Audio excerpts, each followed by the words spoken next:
Royal Marine Band.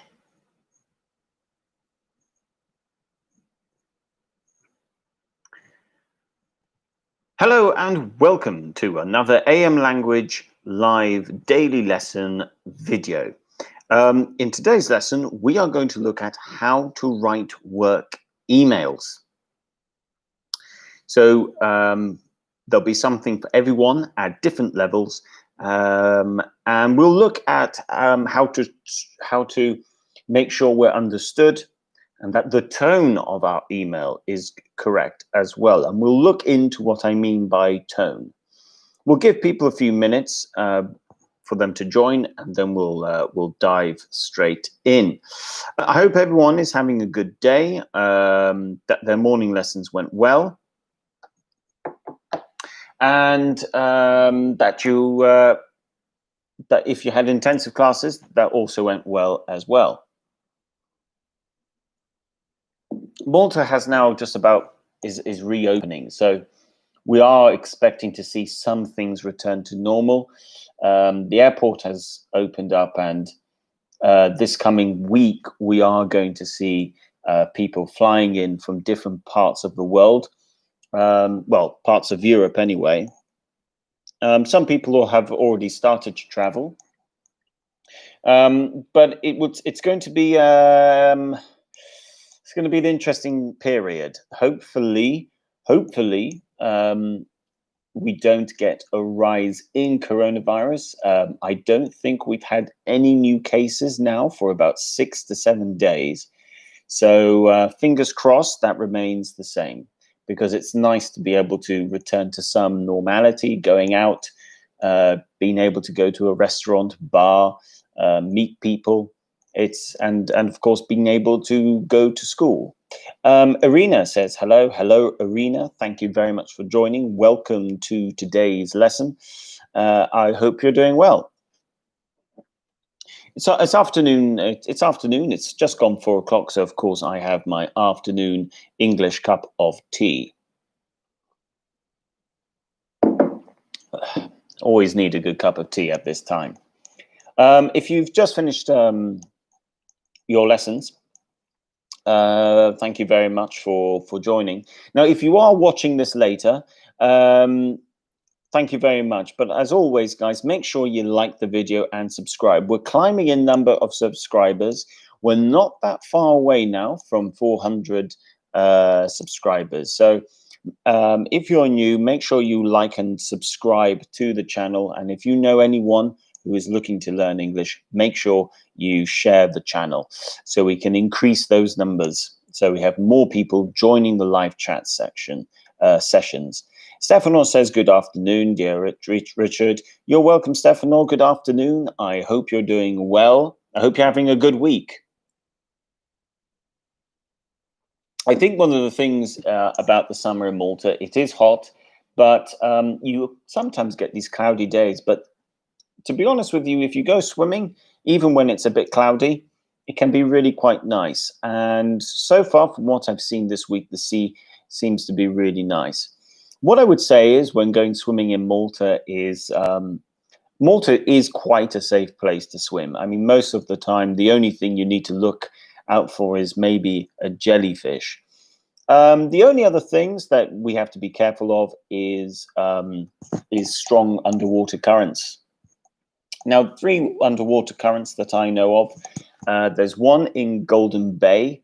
There's one around close to Blue Lagoon, and then there's one along the Sliema front.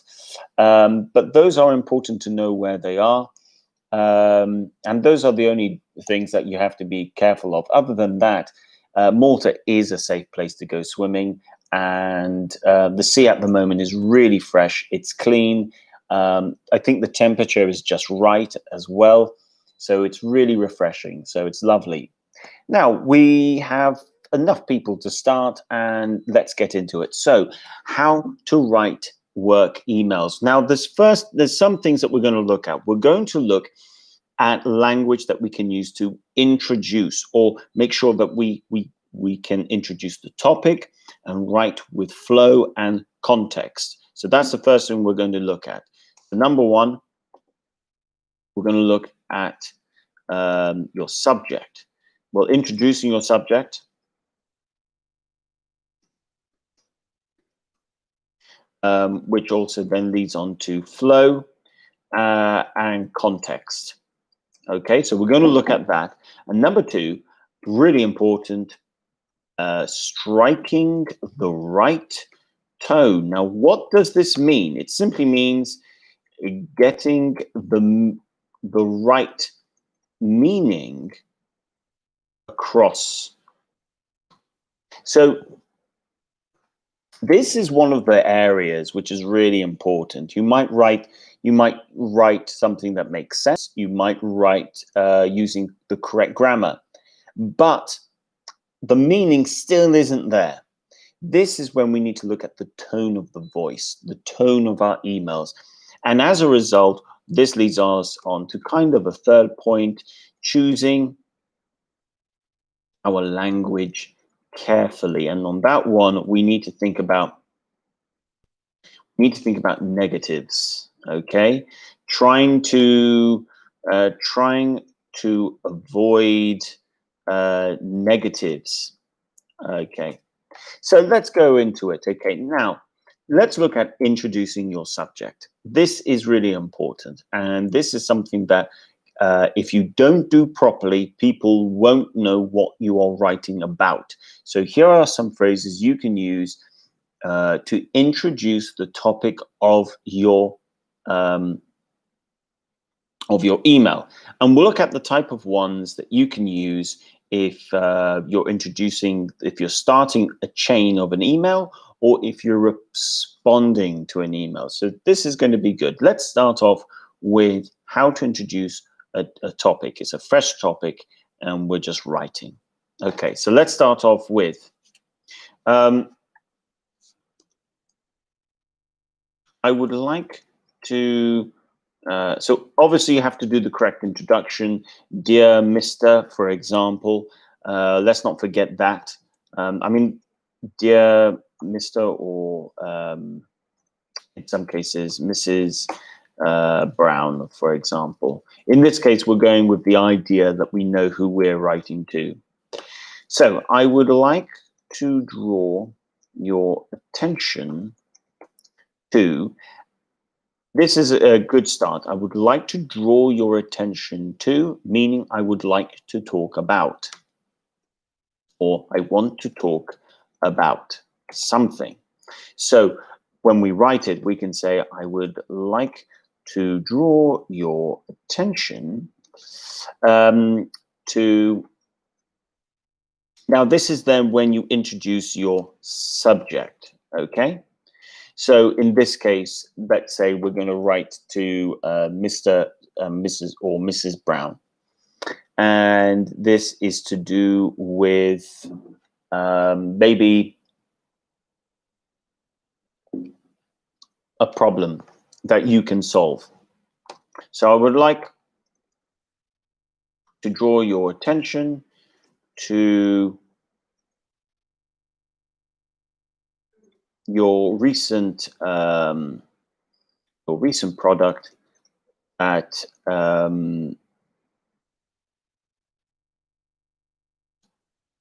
your recent product. Let's say what's the product? Your recent product called X1X. Okay, so that's your opening sentence. I would like to draw your attention to your recent product called X1X. And that's how you can introduce your topic. So you've got phrases like that. I would like to draw your attention to. Another phrase you can also use could be, for example, giving a context, a background, such as recently saw, let's say, actually, I tell you what, let's put this into the context of maybe like a job interview, because that's always helpful, providing a little bit more. So I recently saw your company advertise a job application for XYZ. I recently saw. This is the main bit, okay? I recently saw. So these are two good ways that you can use language that you can use to introduce and start the chain of conversation. Now, let's look at one last one, and this is to reply to something, okay? In this case, we're going to go with an original email. It's going to be on the topic of accommodation, for example, and you can start off with, for instance, obviously, thank you for your email, and raising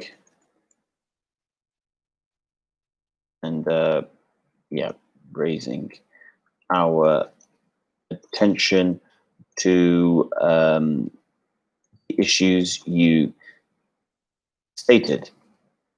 Now, regarding the water problem, for example, the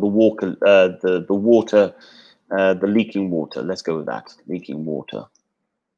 Regarding the leak from the pipes. Let's be a little bit more correct. Okay, so what am I focusing on here? Obviously, you go in with thank you for your email and raising our attention to the issue you stated. Okay, so that's a nice way to reply to an email. Then from there, we use this regarding the, and this is important, okay, regarding the plus subject, the topic of what your email is about. And that's all you have to do.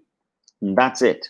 Those are your simple phrases. So I am now going to write part of an email, and I would like you guys to try and complete this email. Okay, so dear Miss Rose. Okay, let's say we're going to write regarding. Let's go for something like a job interview. Okay, so we're going to go with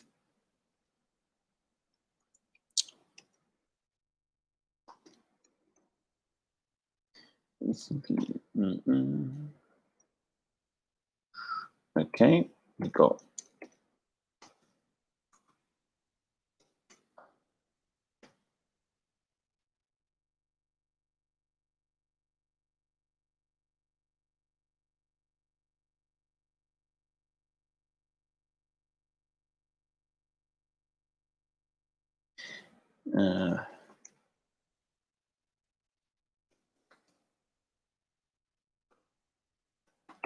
okay.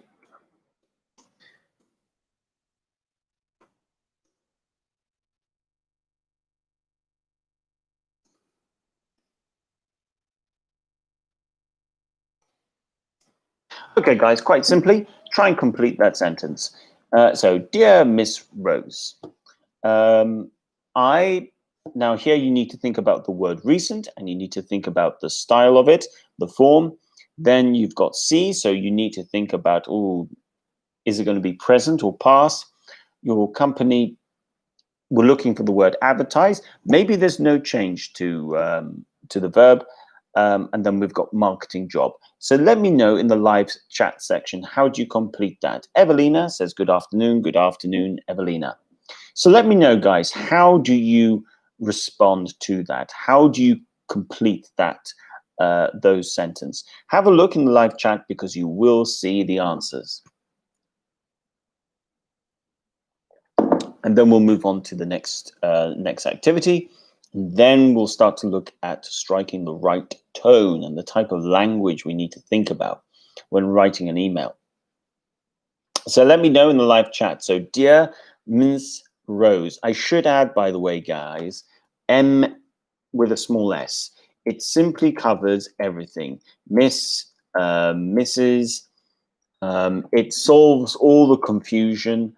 If you don't know if the woman is married or not married, or if you don't really know what her title is. So if you don't know her title M with a small s is a good one to go with.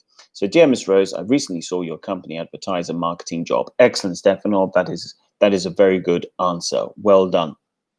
Okay, I'm going to write the next sentence, and this time you guys need to try and just choose the word of your choice. Okay, for this, I'm going to introduce the subject. Okay, we're going to keep it along with the so this time we're going to start off with the reply. Okay, so let's say let's say Stefano. Okay, I'm going to say Stefano. Okay, dear Stefano. So Stefano is the one who's written to dear Miss Rose. Okay, so now it's Miss Rose writing. We've got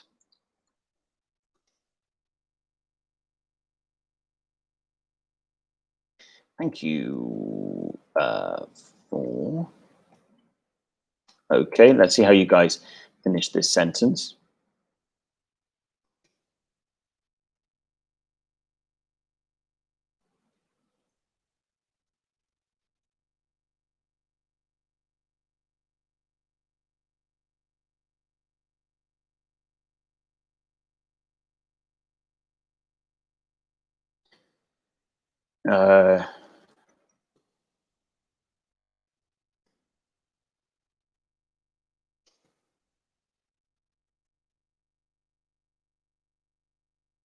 Okay, so for men is Miss or Mr. Evelina, for men it's just Mr. MR. Leondina says, hi, Richard. Sorry for being late. Don't worry about that, Leondina. Thank you very much for coming. So we've got, this time we're now Miss Brown in this. Miss Brown, yes, Miss Brown. No, sorry, Miss Rose, sorry. So in this case, we're now moving on. So we've got Miss Rose responding to dear Stefano. Okay, so dear Stefano. We then need to try and when we have the frequency, what's happened? Okay, so dear teacher, when we have the frequency adverb recently, wouldn't it be better to use the present perfect tense? Well, like we have or I have recently. Well, just like with all frequency adverbs, you don't need to use the present perfect. You need to spend more time thinking about your context in that case, because you can use it with different tenses, such as I recently saw. So you can use it in the past simple. So you don't need to use the present perfect. What you need to be thinking about, when do you use the present perfect, when do you use the past simple? Okay, you can make the case because you're talking about a result, not necessarily providing specifics in the past. That's true. Having said that, when you are writing an email and you're talking about and you're writing because you saw an advertisement, for example, it is perfectly fine to go with a past simple, just to say I recently saw your company advertise a marketing job. If we were to change it, dear Miss Rose, I have recently seen your company advertise a marketing job, that would also be okay. Both would get across the meaning that you would want to get across.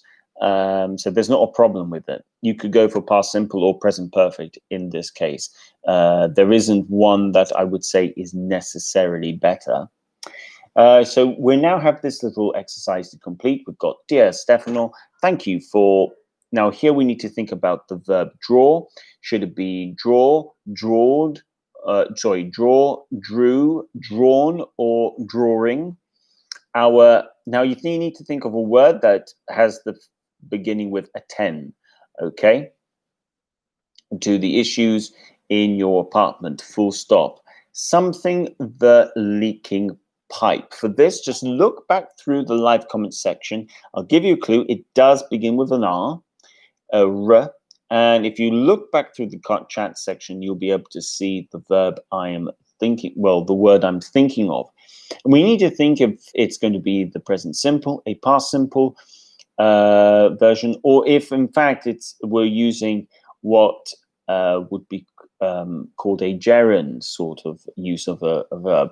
So let's see what you guys come out with, and then we're going to move on to striking the right tone, how to get the right tone across when writing. So for that, we're going to be looking at which choices of words are better and why. So we just need to finish this and then we'll move on.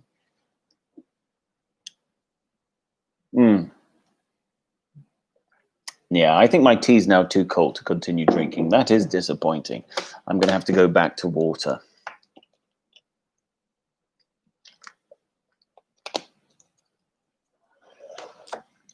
Okay, so let's see what you guys come out with here. In case you need a little bit more assistance for the second part, what we're looking for is, okay, Stefano has come in. Thank you for having drawn your attention to issues in the apartment regarding the leaking pipes. Okay, the end bit is correct, Stefano, regarding the leaking pipes. That's fine.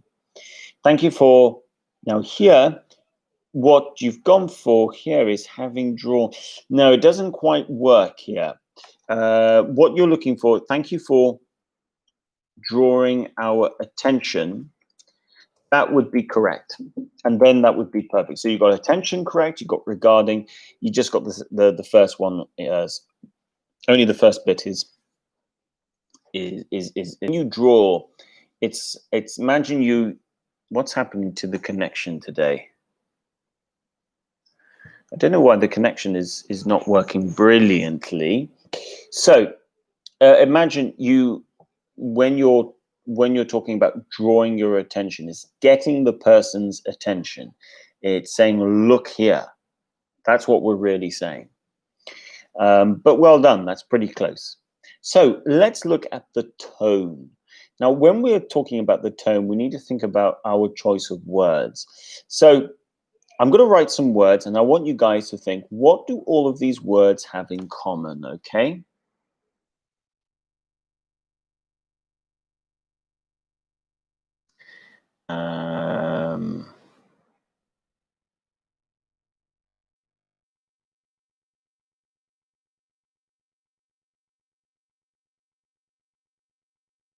So just start off with, got delay, angry, problem. Then we've got language, like your fault,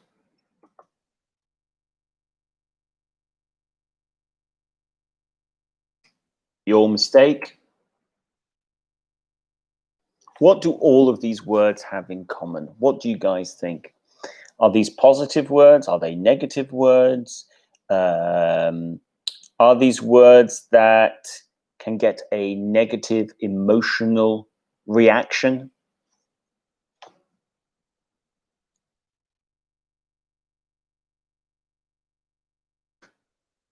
You're not good enough? What do you think about these words? What do they all have in common? So we got delay, angry, problem, your fault, your mistake, you're not good enough. We do sometimes need to think about the pronouns as well. They are negative words, correctly, Andina. They are all negative. The thing about the tone is, and there can be sometimes there's cultural differences. There's translating words you would use in your first language and then into English. Stefano says they are harsh issues someone may not be confident with. Yeah, they are harsh. They're negative. They're strong. And when people read that, especially if you don't know them,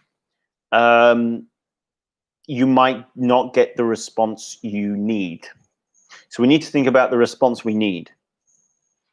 So let's just think of alternative words, okay? So let's say we're trying to think of an alternative to delay. So we're saying there is, let's say you're trying to say there is a delay in the project, for example. There's a delay in the project. Instead of delay, we can use another word. And another word we can use is, for instance, we have to change the maybe the grammar slightly, but we could say there has been a setback.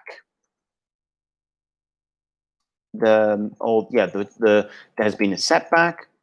the project has experienced a setback, which simply means delay, but it's not as negative. And then it's also gradable. So we can say, for instance, there has been a minor setback, for example. There have been some, now this is a good one, unforeseen setbacks. Now, what do we mean by unforeseen? This is a really, really good word to know. Unforeseen are problems you were not able to predict or prepare for. Okay, so for instance, the coronavirus, you can say the coronavirus was, yeah, it's unexpected, Stefano. Yeah, that's another way of putting it. So the coronavirus was unforeseen. It was unexpected in this year. We were not ready for it. But see how the language is a bit different. So if you want to be negative, you would say, there were problems which we weren't ready for. Okay, and now compare this to, there have been some setbacks. There have been some unforeseen, yes, there have been some unforeseen setbacks, which we are addressing. Okay, now addressing is a good word, which simply means which we are trying to solve. Okay, so addressing in this case means trying to solve. Trying to solve. So this is, can you already see here, if we go in with there were problems which we weren't ready for, this is negative on us. This says the person reading will think, oh, this person doesn't know what they're doing, they're not very good at their job. But if we go in with language such as there have been some unforeseen setbacks which we are addressing, this doesn't tell the person you are not good at your job. This tells the person that there have been some problems, but you are doing your job to solve the problems. And it has the right tone. It has a very professional tone to the sentence. So that is a really good example. Now let's look at another one. Okay, let's go with, okay, when we start talking about mistakes, okay, how do we talk about mistakes? Actually, let me know in the live chat, can you guys think of any synonyms for mistake? Let's see if you guys can come out with some synonyms for the word mistake that we can use. Let's see what you guys already know. And we'll go from there. So, yeah, trying to think of, we've got a few very good possibilities, but we want to try and remain formal as well. So let me know. If not, I'll just go ahead in 30 seconds with some possible alternatives that we can use. And we'll look for the best ones that we can use to address the issues.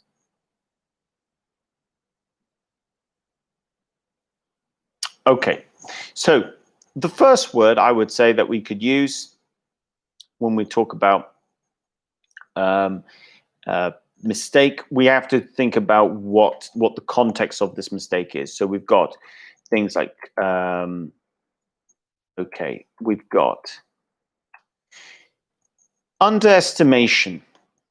Oh, failure. Oh, failure is a strong word, Stefano. It is a synonym, but That's a strong word. That's a very strong word. I'd be very careful using a word like that in an email. So, underestimation. Okay, underestimation. Fail, fault. Yeah, all are synonyms, but they might be just a little bit hard. Or underestimated. Okay, so we've got these terms. Okay, and then the opposite: overestimation or overestimated. Okay, the words can probably tell you. Now, think in terms of profit, for example. Underestimated is that your prediction was too low, and your overestimation is you predicted too high. So, for example, we can say our sales forecast under forecast. Okay, underestimated the way the market would react to a pandemic, for example. So our sales forecast underestimated the way the market would react to a pandemic, meaning you got your prediction wrong, but we're using soft language here. And this is the important thing. We're talking about soft language skills. And you can, of course, you can just replace underestimated with overestimated if it was wrong in that. Another word that we can use that has can strike the right level is misjudged. Okay, misjudged. So, for example, you're dealing with a customer, an angry customer. You're talking to your fellow colleague, and you can say, it would seem that the situation was misjudged. Okay, meaning we didn't understand the customer properly. Stefano says undervalued or underrated. Undervalued, yes. Undervalued would be could be linked to how you value a product, the price of a product. Underrated, in the right context, you could use both of those words. They tend to be soft enough because of the prefix under. We then got misjudged, and if you use the word misjudged, it means you simply got it wrong. That's what you mean, or something got it wrong. But it's a soft language. Again, we're looking at the prefix misjudged. Let's say you didn't understand something. So, for example, if you want to be harsh, you would say, you did not understand what I was saying. Okay, understand this. Now, I did just say understand is a good prefix. It can be soft, but understand is still quite strong in this context. You did not understand. That's quite strong. It's not really soft. If you want to go soft, you can say, again, I want to go with this. It would seem that there has been a misunderstanding. Now, this is better, or it would seem that it would seem that the situation has been misunderstood. Now, look what I'm doing here. I'm being very careful with my pronouns.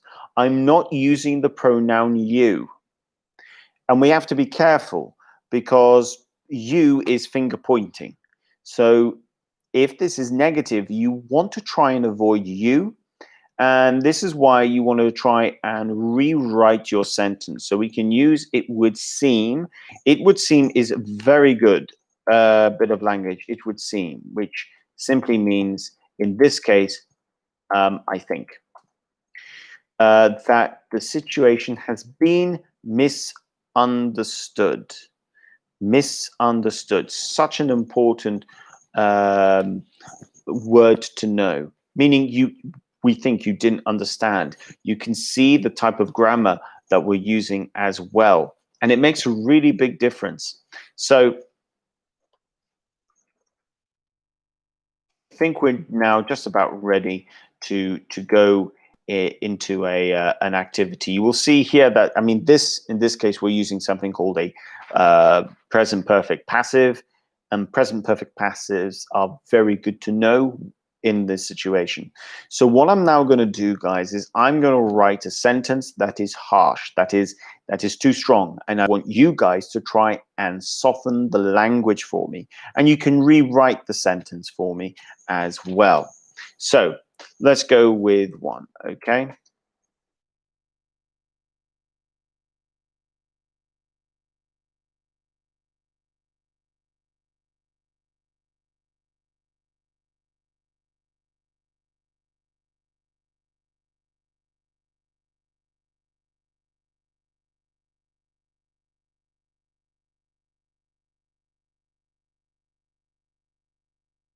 Okay, so this is quite a strong sentence.